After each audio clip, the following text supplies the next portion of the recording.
एक शहर में 12 साल का एक होशियार लड़का रहता था।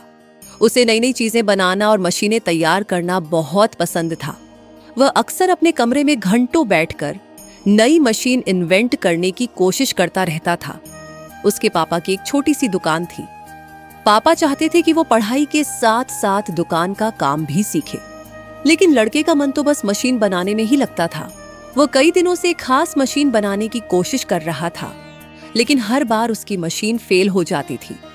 एक दिन उसके पापा गुस्से में बोले, अब बहुत हो गया, कल से तुम्हें मेरी दुकान पर आना ही होगा। मशीन बनाने में समय मत खराब करो। ये सुनकर लड़का बहुत उदास हो गया। उसे लगा कि उसका सपना खत्म हो गया। उस रात उसने सोचा, मैं एक आखिरी बार कोशिश करूंगा। उसने अपनी पहले से बनी हुई मशीन में थोड़ा जुगाड़ और नई सेटिंग लगाई और उसे फिर से चालू करने की कोशिश की। इस बार मशीन अचानक स्टार्ट हो गई। मशीन हवा में ऊपर उठने लगी और इधर उधर उड़ते हुए शहर के ऊपर पहुंच गई। अचानक वह एक सुंदर सड़क के किनारे लगी मूर्ति से हल्की सी टकराई और फिर आसमान में घूमने लगी। लड़के ने उसमें ऐसी प्रोग्रामिंग कर दी कि मशीन से हर दिन सिक्कों की बारिश होने लगी। अगले दिन शहर में पैसों की बारिश हुई। लोग खुशी से झूम उठे। हर कोई जमीन से सिक्के उठाने लगा। कुछ दिनों बाद चांदी के सिक्कों की बारिश होने लगी। अब लोग और भी ज्यादा खुश हो गए। शहर में हर कोई उस लड़के की तारीफ करने लगा। जहां भी वह जाता, लोग उसका सम्मान करते। लेकिन उसके मम्मी पापा खुश नहीं थे। वे जानते थे कि हर चीज की सीमा होती है। एक दिन एक लालची अधिकारी उस लड़के के पास आया और बोला, अब तो तुम सोने के सिक्कों की बारिश भी करवा सकते हो, इससे शहर और अमीर हो जाएगा।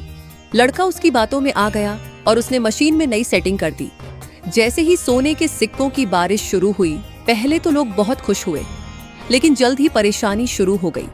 सिक्के इतने ज्यादा गिरने लगे कि सड़कों पर सिक्कों की ढेर लग गए। लोग काम पर जाना बंद कर दिए। स्कूल, ऑफिस और अस्पताल भी बंद होने लगे। हर जगह बस सिक्के ही सिक्के दिखाई देने लगे। अब लोगों की जिंदगी मुश्किल हो गई। शहर के लोग लड़के के पास आए और बोले, कृपया ये सब बंद करो, हमें अपनी पुरानी सामान्य जिंदगी वापस चाहिए। तब लड़के को अपनी गलती का एहसास हुआ। उसे समझ आया कि उसके मम्मी पापा सही थे। किसी भी चीज की अति बहुत ज्यादा होना अच्छी नहीं होती। उसने तुरंत मशीन बंद कर दी और शहर की सफाई के लिए जेसीबी मशीनें बुलवाईं। धीरे धीरे सारे सिक्के हटाए गए और शहर की जिंदगी फिर से पहले जैसी सामान्य हो गई। लड़के ने अपने माता पिता से माफी मांगी और उनसे बहुत कुछ सीखा। सीख, मॉरल, किसी भी चीज की अति अच्छी नहीं होती। संतुलन और समझदारी ही सच्ची सफलता है।